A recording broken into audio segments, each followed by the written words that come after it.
네, 태영호 주영 북한 대사관 공사의 귀순으로 북한 내부가 혼란에 빠진 모습입니다.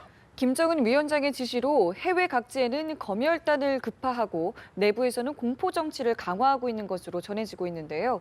이와 관련해서 전문가 두 분과 자세한 이야기 나눠보도록 하겠습니다. 김열수 성신여대 국제정치학 교수, 안찬일 세계북한연구센터 소장 나와 계십니다. 안녕하세요. 어서 오십시오. 안녕하세요. 먼저요, 태영호 공사가 이제 주영 북한 대사관에서 실질적인 그 1인자 역할을 했다라고 얘기를 하는데, 먼저 탈북하신 분들의 느낌에 이런 고위급 인사의 탈북, 망명 어떻게 좀 받아들이신지 궁금합니다. 네, 그동안 이제 장성택 초영 이후에 2013년 이후에 평균 한 달에 한두 명의 외교관들이 탈북을 해온 걸로 알고 있습니다. 예. 물론 이제 보도가 안 된 것이 상당히 많죠. 그렇군요. 근데 이번에 이제 태영호 공사는 급수도 상당히 높은 데다가 부대사급 아니겠습니까? 예. 거기 뭐 당비서였고, 이런 데다가 이제 가장 중요한 것은 그 부인이 오혜선 씨가 이제 빨치산 김일성의 동료였던 오백룡 대장의 가족이다. 예. 오금열 부총 참모장의 뭐 조카나 딸 좀 되겠죠. 예. 이런 사람이 망명해 왔다. 그럼 북한의 지금 최후의 보루인 만경대 가문만 남고 이 빨치산 가문까지 탈북하기 시작했으면 이미 김정은의 이모도 탈북했으니까 예. 뭐 그 잘난 참 백두혈통도 탈북했고 결국 남겨진 건 만경대 가문뿐이다. 네. 이렇게 볼 때 북한 체제는 거의 급변 사태를 눈앞에 두고 있다. 이렇게 예. 탈북자들은 받아들이고 있습니다. 그렇겠군요. 예, 뭐 망명한 이유에 대해서 뭐 여러 가지 지금 이야기들이 나오고 있습니다만 살벌한 감시가 있었을 것 같은데 어떻게 탈출을 감행할 수 있었을까요? 살벌한 감시는 본인 스스로가 하는 건데요. 네. 특히 이제 이 사람 같은 경우에는 현악봉 바로 밑에 있는 사람이잖아요. 외교관들이 이제 계급 서열이 정해져 있어요. 예. 그러니까 통상 이제 서기관부터 이제 하거든요. 3등 서기관, 2등 서기관, 1등 서기관, 참사관, 예. 공사, 그리고 대사란 말이죠.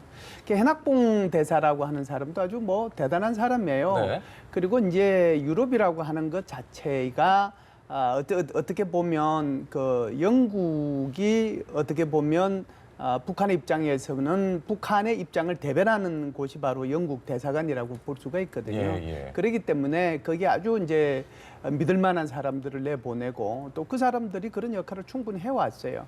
지금 현재 이제 북한 외무상을 맡는 이용호라고 하는 그 사람도 바로 현악봉의 앞에 영국 대사 했던 사람이에요. 그렇군요. 그렇기 때문에 네. 거기는 어떻게 보면 북한의 입장에서 보면은 성진 코스라고 볼 수가 있죠. 그래서 현악봉이라고 하는 이 대사도 대단한 사람이고 지금 이제 우리가 얘기하고 있는 태용호라고 하는 사람은 바로 그 밑에 있는 사람이니까 그 사람 스스로가 북한 체제를 선전하고 네. 또 그래야 될 사람인데 이 사람이 이제 탈북을 했으니까 이 사람을 감시할 사람은 아무도 없다라고 봐야죠. 그렇기 때문에 예. 오히려 직급이 낮은 사람이 탈북하기가 힘들지 예. 직급이 높은 사람은 탈북하기가 마음을 먹으면 예. 탈북하기는 오히려 쉽다고 봐야죠. 그렇군요. 네. 아니, 그럼 저는 이 순간 궁금한 게 현악봉 대사한테 책임 추궁할 감시의 책임이라든지 바로 윗사람이기 때문에 그런 문제는 없을까요? 글쎄 지금 검열단이 뭐 김정은이가 급파를 해서 네. 조사를 하겠지만 김 교수님 말씀대로 현악봉도 또 만만치 않은 사람이고 뭐 예. 중국의 입이 지재령 대사라면 유럽의 입은 현악봉 아마 예. 그것을 그 프로파간다를 또 직접 작성하고 뭐 한 사람이 이게 태용호 다 하나의 그 그룹을 형성하고 있는데 네. 뭐 검열단이 나가서 조사를 할 겁니다. 조사해서 정말 현악병의 어떤 뭐 감시 책임이나 이런 데서 책임을 져야 된다 하면 소환하겠지만 네. 현악병의 그동안 뭐 공로나 치적으로 볼 때 그렇게 쉽게 처벌받을 만큼 호락호락한 사람은 아니다. 네. 이렇게 볼 수가 있고 네. 뭐 김정은이 지금 저는 이번에 이 외교관의 탈북을 보면서 정말 북한의 요건을 가지고 나간 사람은 다 탈북 면허를 가지고 있는 사람이다. 아, 즉, 탈북 면허요? 네, 탈북 라이센스. 예. 김정은이가 준 거 아닙니까? 라이센스를 네. 줬으니까 마음만 먹으면 누구든 탈북할 수 있는 겁니다. 그 때문에 이걸 뭐 수백 수천 명의 뭐 러시아 벌목공까지 파견하면은 몇만 명까지 되는 사람들을 김정은이 과연 고멸 하나로 불러들이고 갖다 뭐 수용소 보낸다고 그 탈북 행렬을 완전 스톱시킬 수 있느냐? 예. 그 한계가 분명히 있다는 것입니다. 저는 이렇게 생각을 해요. 이번에 이제 검열단 가가지고 네. 이제 전 세계에 있는 북한 대사관들 다 검열하지 않겠어요? 예. 그런데 이게 유독 영국에 가서 검열을 한다고 하더라도 이 검열과 관계없이 현악봉이가 이렇게 처신을 할 겁니다. 제가 잘못했으니 저를 처벌해 주십시오. 아, 예. 이렇게 먼저 얘기할 거예요. 예. 네. 그러면 그것이 이제 김정은이가 보고를 받아보고 아 이게 현악봉이가 자기가 감독을 잘못했으니까 자기를 처벌해 달라고 합니다. 그러면은 이제 김정은이 마음먹기에 달려 있는 네. 거잖아요. 그럼 그래서 제가 누그러질 수도 볼 있는 때는 거고. 그렇죠. 예. 제가 볼 때는 검열단 뭐 도착하기 전에 이미 아마 본국에다가 북한에다가 제가 잘못했으니 저를 빨리 소환해서 처벌해 주십시오. 아마 보냈을 겁니다. 제가 볼 때는 100%예요. 네, 그렇군요.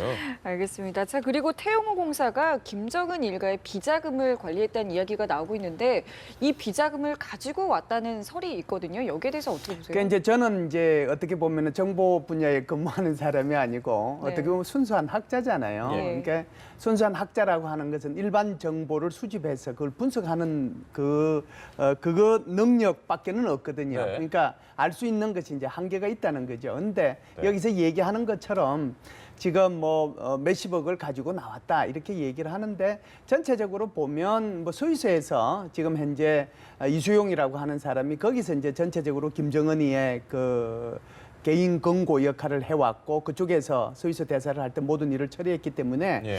과연 영국에서도 이 김정은이의 비자금과 관련된 것을 관리했을까 이런 생각은 우선 들어요. 네. 예, 그렇기 때문에 여기에 대한 뭐 정확한 정보가 없기 때문에 제가 말씀드리는 것은 좀 조심스럽긴 합니다. 네. 예. 과거의 사례를 비교해 본다면 가능성은 있는 건가요? 그렇죠. 이제 김 교수님 말씀이 정확한데 네. 우리가 정확히 뭐 그 내막을 알 수는 없지만 그렇죠. 어쨌든 이 유럽이 이제 이 사람이 있던 데가 런던 아니겠습니까? 예. 세계 금융의 중심지고 아프리카에서 벌어들인 북한의 통치 자금도 일단은 이 런던으로 다 가는 걸로 알고 있습니다. 네. 따라서 물론 그것을 하는 최고 전문가는 39호실 대성총국의 대성은행 금융 전문가지만 이게 유럽에 있는 현지 외교관들과 링크가 돼서 그것을 런던에 갔다가 돈 세탁을 하고 다시 중국을 거쳐서 평양으로 그 자금이 흘러오는 걸로 알고 있습니다. 예. 그런 측면에서 분명히 이 런던 대사관의 그 협력자들이 있을 수밖에 없고 예. 그게 아마 이 태용호 공사가 상당히 이 협력을 하다 보니까 돈을 만지게 됐고 또 그 돈에 의해서 배달 사고라도 나면 이 책임을 져야 하는 그런 상황에 직면할 수도 있습니다. 그렇겠군요. 예. 자, 그리고 망명을 할 때 뭐 우리나라로 일단은 왔습니다만 미국도 고려를 했다고 하는데 왜 우리나라로 왔다고 보십니까? 제가 볼 때는 아마 그 제3국을 고려하고 있다 말씀하신 대로 미국까지 이제 지명을 했지만 그것은 하나의 정보를 연막을 치기 위한 작전이 아니었는가. 대한민국에 무사히 오기 위해서 제3국 행위라는 연막을 항상 칩니다. 아, 그럼 애초부터 목적지는 한국이었다. 그렇죠. 그렇게 그렇군요. 봐야 됩니다. 예. 왜냐하면은 북한이 이제 중간에서 테러할 수 있고 이번에도 이제 3국을 거치지 않고 바로 왔다는 건 그만큼 북한의 테러나 보복을 중요시했다는 거고. 그렇군요. 뭐 이 연합뉴스도 세계에서 많이 이제 저도 최근에 미국 갔다 이제 돌아왔지만 많이 보고 있기 때문에 이 탈북하는 고위인사들이 대체로 가족 걱정 때문에 이제 3국을 선택하는 경우가 많은데 예. 그렇게 될 경우는 뭐 간단한 거라고도 볼 수 있고 운명적인 거라고도 볼 수 있는데 예. 우리 대한민국으로 와야만 신분도 안전하고 자기가 가지고 오는 돈을 다 보상받을 수 있지 제3국으로 가면 그 돈을 본인이 보상받을 수가 없다. 이런 점도 고위 탈북자들은 반드시 고려해야 합니다. 그렇군요. 이번에 안 그래도 지금 통일부가 가족 관계에 대해서는 명확하게 공개를 안 했어요. 그런데 이제 언론이나 이런 취재를 통해서 이제 또 영국에서 이제 보도를 통해서 알려지는 부분이 있는데 지금 뭐 아들이 둘이 있다는 얘기도 있었다가 딸이 하나 더 있다라는 얘기도 있는데 지금 딸 같은 경우는 지금 뭐 우리나라에 못 들어왔다 이런 얘기들도 있고 여러 가지 설들이 있거든요. 예, 지금 이제 얘기 나오고 있는 것은 이남 일녀로 자녀를 두고 있다는 거고 예. 언론에서 계속 나온 것은 이남에 대해서만 나왔어요. 그랬죠. 예, 큰아들은 뭐 예를 들어서 26살인데 영국에서 공중보건이 석사학위를 받았다. 예. 그리고 이제 둘째 아들은 19살인데 이번에 뭐 아주 이제 좋은 대학교에 들어가도록 돼 있는 굉장히 영재 중에 영재다. 예. 그 정도만 나와 있고 그 두 아들은 아마 데리고 들어온 걸로 나와 있는데 지금은 이제 딸에 대해서는 전혀 언급이 없거든요. 네. 딸의 이름, 딸의 나이, 딸의 뭐 전혀 이런 게 없기 때문에 네. 딸이 과연 있는지 없는지조차도 현재는 뭐 알 수 없는 상황이죠. 예. 오히려 이렇게 하는 것이 이제 딸이 혹은 영국에 안 있고 제3국이 있을 수도 있잖아요. 예. 근데 딸의 안전한 귀국과 관련해서 일부러 이제 이걸 언론에 노출 안 시키는 그런 측면도 있지 않겠느냐 이런 생각을 합니다. 말씀하신 그리고 대로- 이제 좀 전에 네. 우리 그 안 소장님께서도 말씀을 하셨지만 외교관들 같은 경우에요. 예. 어떻게 보면 워낙 세상을 많이 알잖아요. 그렇죠. 북한이 세상에서 얼마나 이렇게 폐쇄된 사회고 얼마나 다른 나라들로부터 웃음거리가 되고 있는지 너무나 잘 알고 있기 때문에 또 한국으로 오면은 조금 위험할 수도 있겠다 이런 생각도 할 수는 있거든요. 네. 그래서 우리가 언뜻 생각할 때는 외교관들이 너무 세상을 잘 알기 때문에 네. 한국을 선택하기보다는 오히려 제3국을 선택할 것이라는 생각을 많이 하게 되는데 네. 지금까지 보면 장성길이라고 옛날에 그 이집트 예. 주재 네네. 북한 대사했던 사람 그리고 그의 형인 장성호 그 프랑스에서 경제 참사관을 했던 사람 이런 사람은 이제 미국을 선택했지만 나머지 대부분의 외교관들 거의 뭐 95% 이상이 제3국을 선택한다고 이렇게 계속 언론에 나오다가 나중에 결국에 보면 한국에 들어와 있어요. 예. 그래서 올해 7월 달에 러시아에서 그 탈북하신 분도 있거든요. 예. 그분도 이제 제3국으로 갔다. 이렇게 해서 계속 언론에 나왔다가 그 어제 오늘 이 언론 나온 거 보면 그분도 결국 이제 한국으로 들어왔다라고 하는 것이 그렇군요. 확인됐거든요. 예. 그렇기 때문에 외교관들 스스로가 세상을 잘 알지만 네. 그래도 한국으로 오는 것이 오히려 한국에 대해서 나중에 통일 한국을 위해서 자기가 이바지할 것이 있다라고 생각을 하는 거고 자식들의 교육을 위해서도 도움이 될 거라고 생각하는 거고 차별받지 않고 한국에서 살 수 있다라고 생각하기 때문에 한국행을 택하고 있지 않는가 그런 생각을 합니다. 그렇군요. 그 출신을 뭐 지금 가족 얘기도 있었지만 출신을 두고도 사실 저희가 어제는 이제 빨치산 가문이다라는 얘기를 했지만 아니라는 보도도 있더라고요. 아까 태용호 본인은 예? 뭐 그 북한에 이제 태병렬 대장이 있었습니다. 이 미국 네네. 대장이 있어서 이제 94년에 사망한 사람인데 네. 그 사람과 이제 인척이냐 아니냐 논란이 아직도 벌어지고 있고 예. 부인 오해선 씨는 그 500령 역시 빨치산 출신 대장이었고 김일성의 호위사령관도 한 상당히 그 엘리트 군인이었는데 네. 그 사람의 가족인 것만은 100% 맞는 것 같습니다. 아, 예. 왜냐하면 이제 그 500령 대장의 아들이 현재 북한군 부총참모장인 오금철 상장과 네. 또 전 해군 사령부 정치원을 지낸 오철산 소장이 있었습니다. 이 사람들이 이제 지난 7월 달에 그 당중앙위원회 위원회에서 후보위원으로 또 오철산은 후보위원회에서마저 박탈을 당했는데 예. 뭐 빨치산 2세들이 지금 오진우의 아들 오일종도 당중앙위에서 물러나고 계급이 상장해서 소장으로 강등되고 연일 이렇게 그 김정은이 말하자면 빨치산 2세들을 홀대하고 있습니다. 네. 이런 것이 아마 이 태용호 가족도 왜 우리를 홀대하느냐, 우리가 그동안 금수저로서 북한 정권이 이바지해 왔는데 왜 홀대하느냐 이런 불만이 있을 수 있고 예, 예. 또 김정은으로서는 우리 아버지는 너희들 1세대 때문에 권력을 잡았지만 난 너희들과 전혀 관계없이 내 능력으로 잡았어. 예. 이런 생각을 하면서 무시하고 있기 때문에 이런 불만이 아마 이번 태용호 가족의 탈북과도 직결된다고 볼 수 있습니다. 김정은이 좀 무시를 하는 부분이 있다고 하는데 구체적으로 왜 이 세대를 홀대하는 건가요? 이 세대들이 이제 그동안 기득권을 누려왔으니까 네. 뭐 좀 쉬라는 좋은 뜻도 있겠지만 네. 이 사람들이 또 그 봉화조라는 중국 공산당의 그 태자당이 있지 않습니까? 혁명 2세대들. 예, 예. 그처럼 봉화조를 만들어서 나름대로 김정은을 보필한다고 하지만 이 사람들이 별로 김정은이 하는 행태를 볼 때는 못마땅한 게 많고 또 장성택 처형이나 현영철 대장의 처형이나 이런 걸 볼 때 네. 너는 좀 어려워. 이런 식으로 아마 봉화조가 발상을 바꿨다면은 네. 김정은에게는 오히려 그 사람들이 자기 권력의 어떤 안정 기득권을 보장해주는 세력이 아니라 도전 세력이 될 수 있다. 이런 예. 위협 의식을 느꼈을 수 있기 때문에 홀대한다고 볼 수 있습니다. 지금 봉화조라는 걸 저는 좀 새로운 사실인 것 같은데 봉화조라는 게 정확히 어떤 건가요? 봉화조는 바로 그 혁명 2세대 네. 또는 3세대 그리고 현재 국가안전보위부장인 김원홍의 아들 김철, 네. 뭐 오국렬의 아들 이런 아주 핵심 권력자들이 2세들이 뒤에서 하나의 그 어떤 그룹화를 만들어서 예. 김정은 권력을 보좌하겠다. 그건 사모임인가요?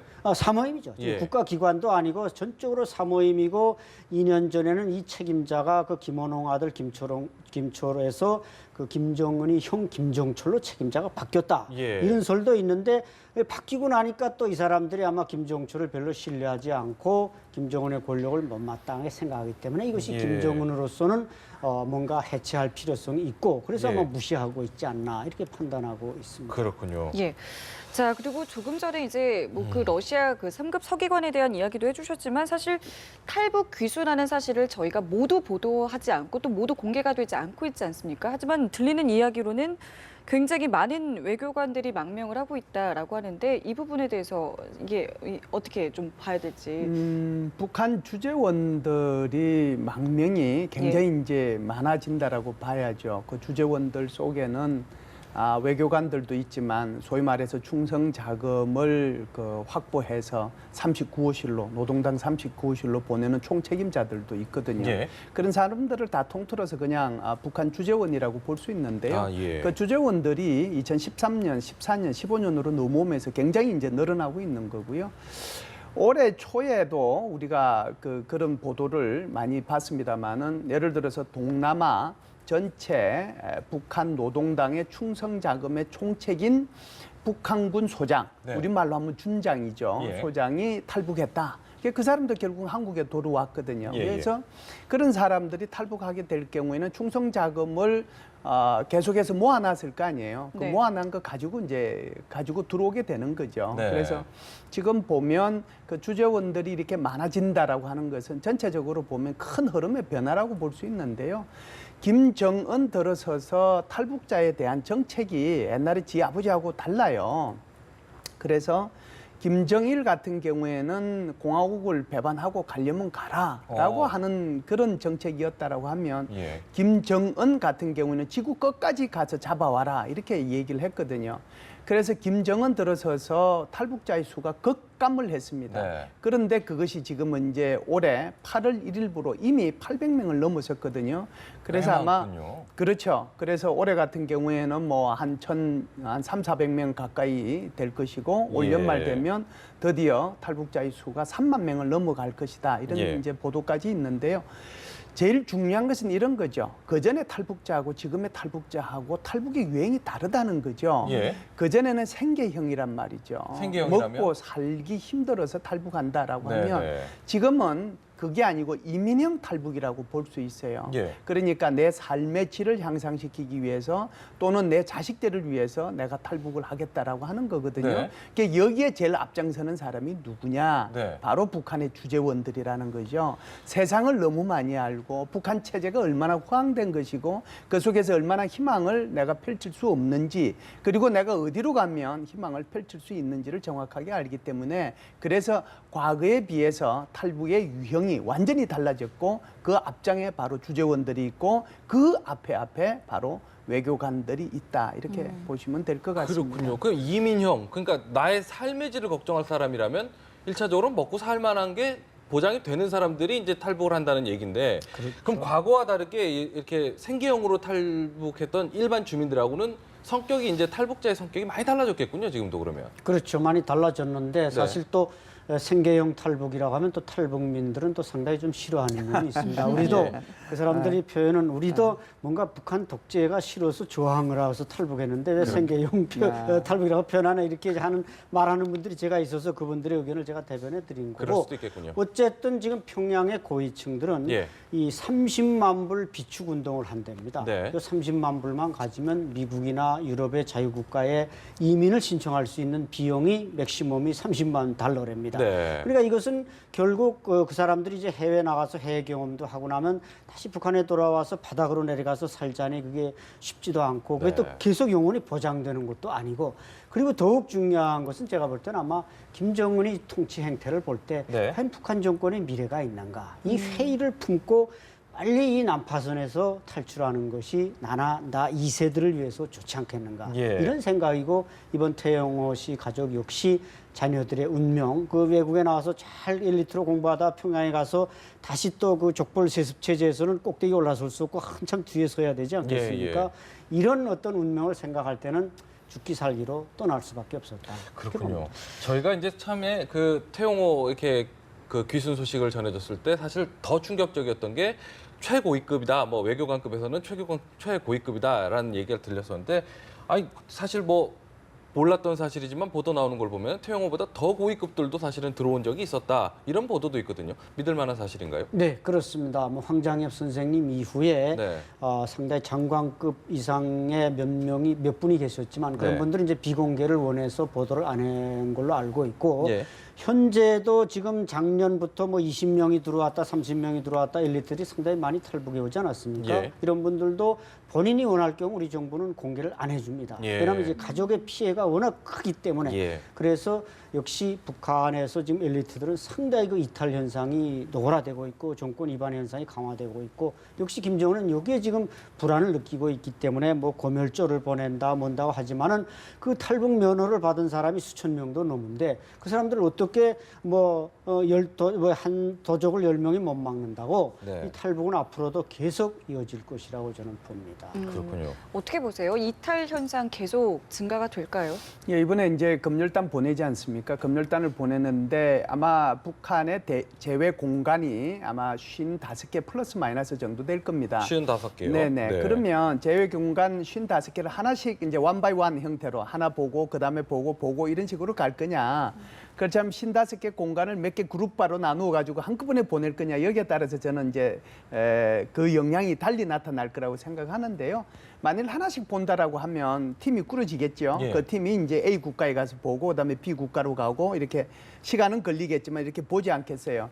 그렇게 되면 남아있는 나머지 국가들의 북한 외교관들이 전부 다 그 앞에 와서 어떤 걸 질문하고 뭘 검열했는지 물어볼 거라고요. 네. 그러면은 여기에 조금이라도 자기가 걸리겠다라고 생각하면 그냥 탈북하는 거죠. 네. 그렇기 때문에 그런 탈북은 오히려 이런 검열단을 보내면 보낼수록 탈북은 증가할 확률이 훨씬 더 높다라고 보는 거고요. 그렇군요. 이제 이 검열단의 파견보다는 더 중요한 것이 막 김정은의 통치 체제의 문제지 않겠어요? 예. 여기에 이제 근본적인 회의가 있기 때문에 네. 이것에 플러스해가지고 이번에 다시 이제 탈북자 감시를 위해서 검열단까지 보낸다고 하니까 탈북을 오히려 촉진하는 그런 형태가 되지 않겠느냐는 생각을 해요. 예.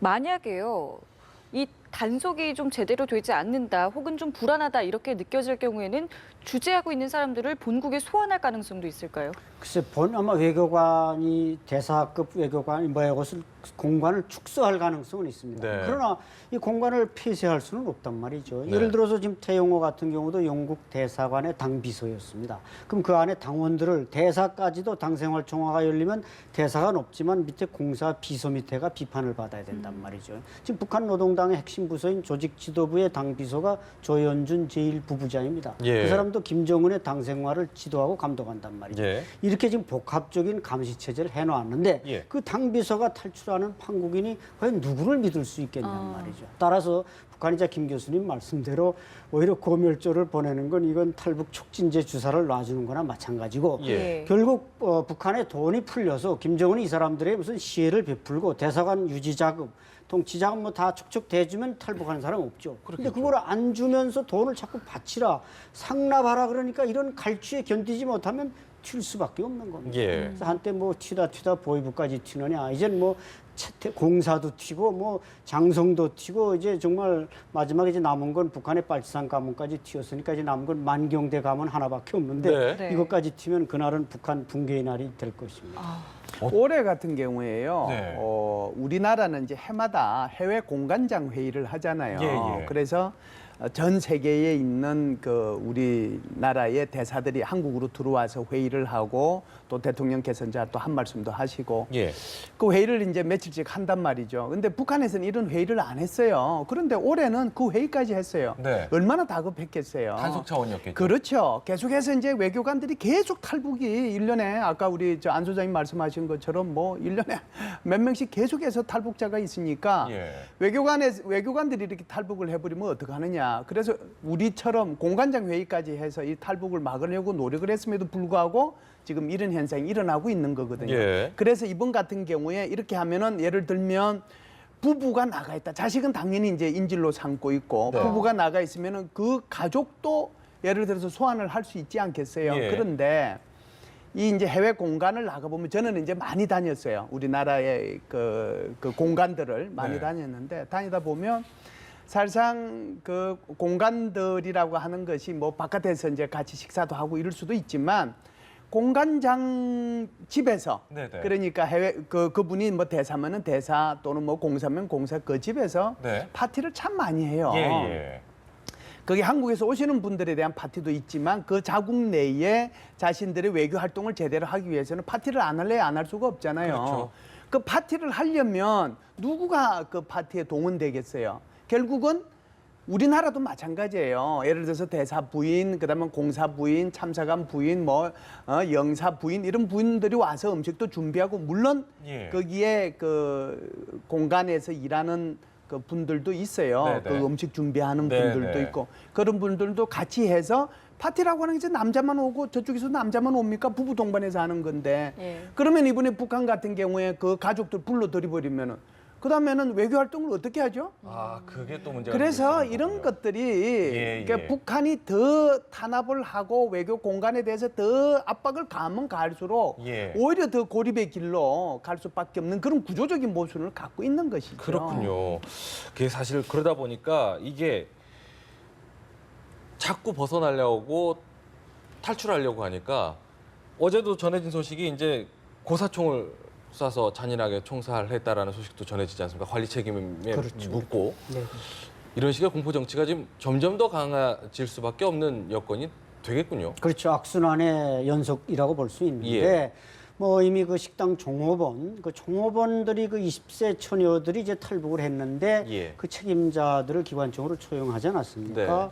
근데 이제 외교관들이 이렇게 참 급수가 있는 북한에서 말하면 노동당 비서국 대상 간부들이 줄줄이 탈북한다는 것은 이 김정은으로서는 도저히 이게 견디기 어려운 스트레스란 말이죠. 예. 아마 또 앞으로도 이제 기관총 초용이나 공개총은 계속 이제 일어날 수밖에 없는데 네. 김 교수님 말씀대로 과연 그런 공포 정치로 지금 집안 단속을 할 수 있는가? 그 한계를 넘어섰다는 것이죠. 네. 이 사람 죽이면 저 사람이 달아나고 이제 또 저 사람 죽이면 또 그 가족이 달아나고 계속 김정은에게 이런 그 연속적인 압박을 가해올 수밖에 없는데 그래서 우리는 어떻게 보면 이 유엔의 어떤 대북 제재, 미국의 대북 제재가 지금 결과적으로 나타나고 있고 이것은 돈의 문제에 국한되는 게 아니라 결국 사람들이 북한을 유지해오던 엘리트들이 이제 그 정권을 버리기 시작했다. 그것은 상당히 북한 체제가 이제 한계점, 어떻게 보면 폭발의 비등점을 향해서 다가가고 있다. 예. 이렇게 봐야 되고 거기에 대한 우리가 준비를 또 착실히 하는 게 중요하다고 예. 봅니다. 그러니까 계속해서 악순환이 지금 반복되고 있는 이야기인 건데 결국에는 또 공포 정치는 계속 강화된다는 말씀이신 것 같아요. 그렇죠. 그러니까 이게 김정은이 어떻게 보면 딜레마라고 봐야죠.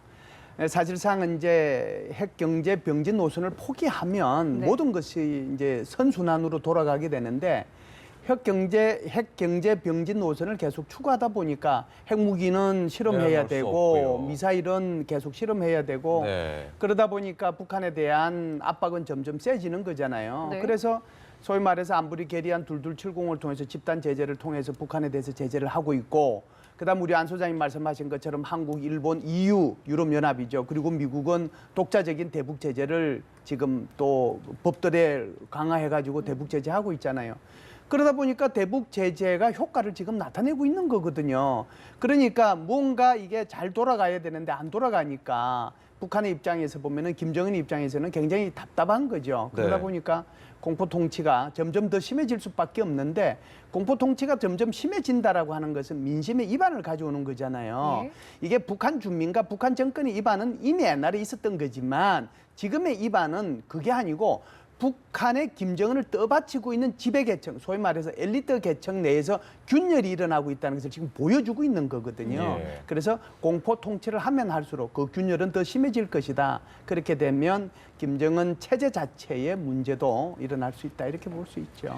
그런데 지금 이런 상황에서 북한 조선중앙방송이라든지 통신은 아무 반응이 좀 없는 것 같아요. 어떤 뜻일까요? 그것은 아마 지난번 13명 그 식당 종업원 탈북 때 너무 과민 반응을 보였던 게 오히려 역작용. 그때는 막 납치라고 그 했었잖아요. 납치하고 뭐 유엔에 항소하고 뭐 CNN 불러다가 막 조선중앙 인터뷰하고요. 텔레비전 내보내니까 이게 오히려 북한 엘리트들이 야 저런 현상이 일어났어 나도 한 번쯤 이런 효과를 일으키지 않았나 봅니다. 따라서 예. 그때 어떤 그 말하자면 그 효과 반작용에 비해서 지금 뭐 공사가 탈북했다.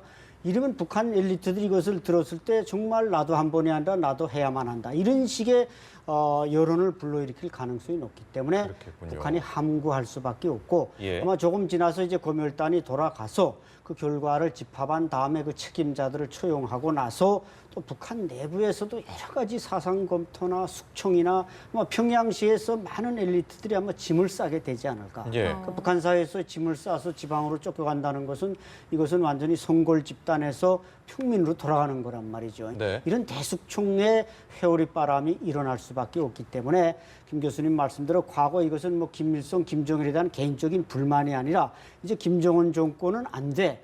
우리가 당신에 충성할 필요가 없어. 이런 엘리트들의 입안으로 이어진다면은 이것이 우리가 어떤 기대하고 또 바람직한 가장 빠른 통일은 제가 볼 때는 김정은 정권이 평양에서 사라지는 겁니다. 네. 그게 가장 빠른 통일이고 가장 쉬운 통일인데 그런 날들이 점점 다가오고 있는 징후는 아닌가. 우리는 그렇게도 연계시킬 수밖에 없는 제가 네. 그 부분을 조금 보완을 하면요. 예를 들어서 우리가 2월 달에 그 중국에 있는 우리 그 북한 식당 종업원들 13명 탈북했잖아요. 예. 그리고 네. 이제 또 한두 달 있다가 또 3명의 그 종업원들이 탈북했는데 이때는 이제 북한에서 인질로 이제 해서 데리고 갔다 납치당했다. 왜 그러냐면 13명 또 전체를 또 합하면 16명인데 이들에 대한 보안도 문제가 있는 거고 전부 다 평양에 있는 사람들이잖아요. 예. 그 사람들이 출신 성분이 안 좋으면은 이제 자기 딸들을 그런 데다가 내보낼 수가 없으니까 출신 예. 성분도 다 좋은 사람들이고 그리고 이제 언뜻 들으면 이거 뭐 한국에 선거 때도 되고 그랬으니까 이거 인질로 했을 수도 있겠네 이렇게 생각할 수 있는데 호소할 수 있는 예. 그 거리는 되거든요. 그런데 이번에 한번 보세요. 세상에 제일 믿을 만한 저기 영국의 제 2번째 해당되는 공사가 탈북했는데 그 공사가 탈북했다. 그런데 이것이 한국에서 인질로 잡아갔다 이렇게 하면 북한 주민들이 그걸 믿겠냐고요. 그렇죠. 상식적으로 상식적으로 이거는 안 믿는 거잖아요. 네, 네. 그러면 오히려 더 이제 반대 현상이 일어나는 거죠. 야, 드디어 이 그 공사까지도 탈북하는 그런 시대가 북한에 왔구나. 예. 이런 생각을 주민들 전체에 퍼뜨리는 그런 효과가 나타나는 거잖아요. 예. 그러니까 일체 말을 못 하는 거죠. 예. 그 전에도 외교관의 이 탈북에 대해서는 북한에 대해서는 입 다물고 있었어요. 왜? 웃기잖아요.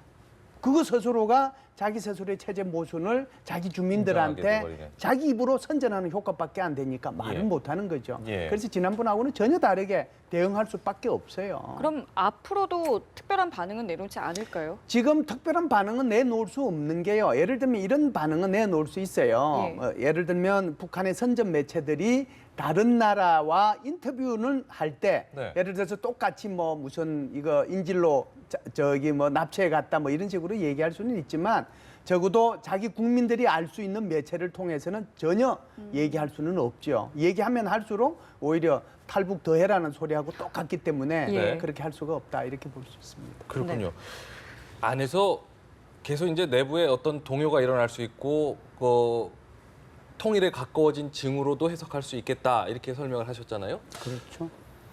갑작스런 통일을 맞게 될 경우에 대비한 준비도 좀 필요할 것 같아요. 그렇죠. 우리 입장에서 갑작스런 그 붕괴 체제가 붕괴됐을 경우에는 맞닥뜨릴 수 있는 위험이 굉장히 많이 있지 않겠습니까? 어떤 부분을 좀 준비해야 될까요? 그렇죠. 북한 정권은 적어도 70년대부터 어떤 뭐 리더십이나 뭐 이데올로기보다도 사실 그 외화를 가지고 김정은이 선물 정치하면서 북한 체제를 지금껏 끌고 왔습니다. 네. 근데 그 관성이 김정일 말기에 이미 끝났고 네. 사실 김정은은 지금 뭐 동해안, 서해안 5권까지 팔아서 지금 겨우 정권을 유지하는 저런 체제 아니겠습니까? 예. 그런데 지금 유엔이나 여러 압박을 통해서 대북 제재가 가해지니까 그 반작용으로 외교관들이 또 이렇게 탈북을 하고 있습니다. 네. 따라서 김정은 정권은 결국 이 외화가 떨어지면 깃발을 내린다. 우리는 그렇게 봐야 된다고 저는 개인적으로 생각을 합니다. 네. 그러면 그렇게 깃발을 내릴 경우 지금 중국과 우리 정부가 외교적인 데서 공감하고 있는 것은 평양의 레짐 체인지에서만은 공감하고 있다고 봅니다. 네. 적어도 시진핑 체제도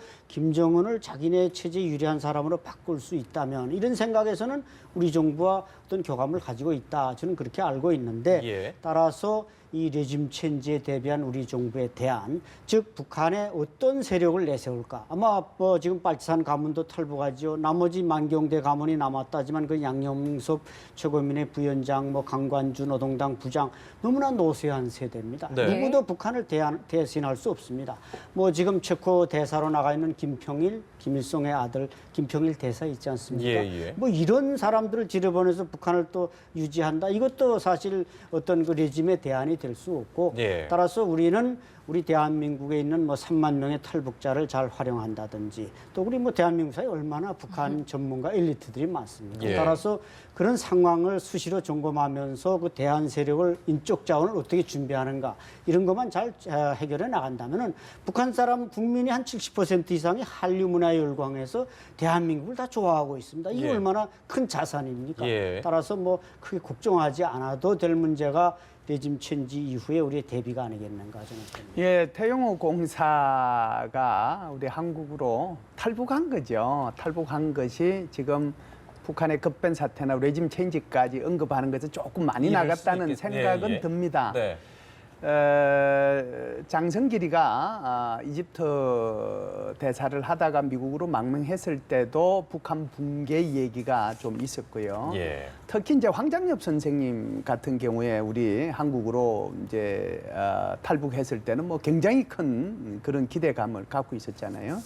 저는 이제 우리 안창일 소장님이 지금 말씀하신 것처럼 그런 데한테 대한 대비는 지금 정부 차원에서 이제 충분히 하고 있다라고 생각하고요. 네. 대신에 이제 이러한 그 태용호라고 하는 이 공사 한 명의 문제는 아니다라고 하는 거죠. 네, 여기에 네. 이제 의미를 좀 부여할 필요는 있다라고 하는 거고요.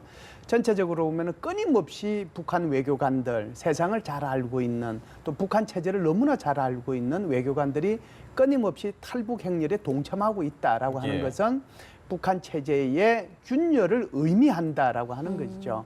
그런 차원에서 우리가 어떻게 하면은 북한 체제의 균열이 올 때 그것을 우리의 통일의 기회로 잘 연결시킬 것인가 그런 데 대한 노력은 필요하다라고 봅니다.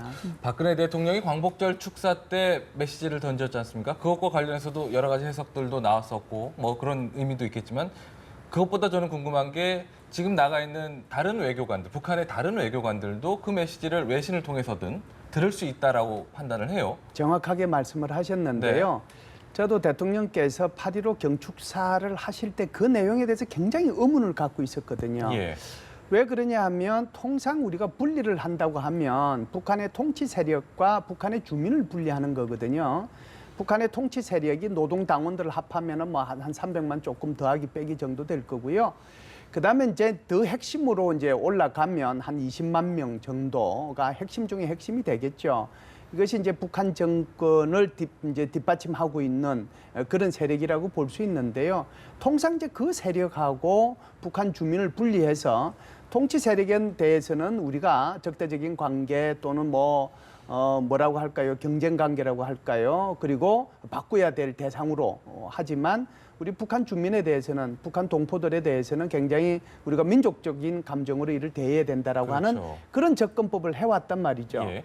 그런데 대통령께서 말씀하실 때 북한 통치 세력, 소위 말해서 김정은에 대해서는 핵무기와 미사일 실험을 중단하고 한국에 대한 대남 위협을 중단해라라고 말씀하시면서 북한의 간부, 북한의 주민하고 이게 두 개를 분리시켰어요. 그래서 제가 왜 대통령께서 간부를 분리시켰을까? 예. 거기에 대한 의문을 굉장히 많이 품었는데 네. 이번에 우리 태영호 공사가 이 넘어옴으로 인해서 모든 것이 다 이제 해소가 됐죠. 예. 그게 지금 질문하신 것처럼 태영호 공사가 왔다라고 하는 것을 이미 대통령께서는 인지하시고 8.15 경축사에 이 부분을 넣었을 거고 그래서 이제 더 이 통치 세력을 더 축소시키는 거죠. 통치 세력과 나머지 당의 간부들 또는 외교관들 이런 사람들과 북한 주민들 이만한 사람들이 우리 통일 대업에 같이 참여해 줬으면 좋겠다. 이 말씀을 하신 거거든요. 예. 그렇기 때문에 이번에 태영호 공사의 이 탈북은 다른 전 세계에 나가 있는 북한 외교관들한테도 또다시 탈북을 해야 되겠다는 그런 촉진제 역할을 할 수 있을 것이다 이렇게 봅니다. 그렇겠군요. 여러 가지 그 많은 메시지를 남기는 태영호 공사의 귀순이 여러 가지 메시지를 많이 남기는 듯합니다. 앞으로 이제 향후 상황도 계속해서 좀 지켜봐야 될 것 같습니다. 지금까지 김열수 성신여대 국제정치학과 교수, 안찬일 세계북한연구센터 소장과 함께 태영호 공사의 귀순 소식 함께 살펴봤습니다. 오늘 말씀 고맙습니다. 감사합니다.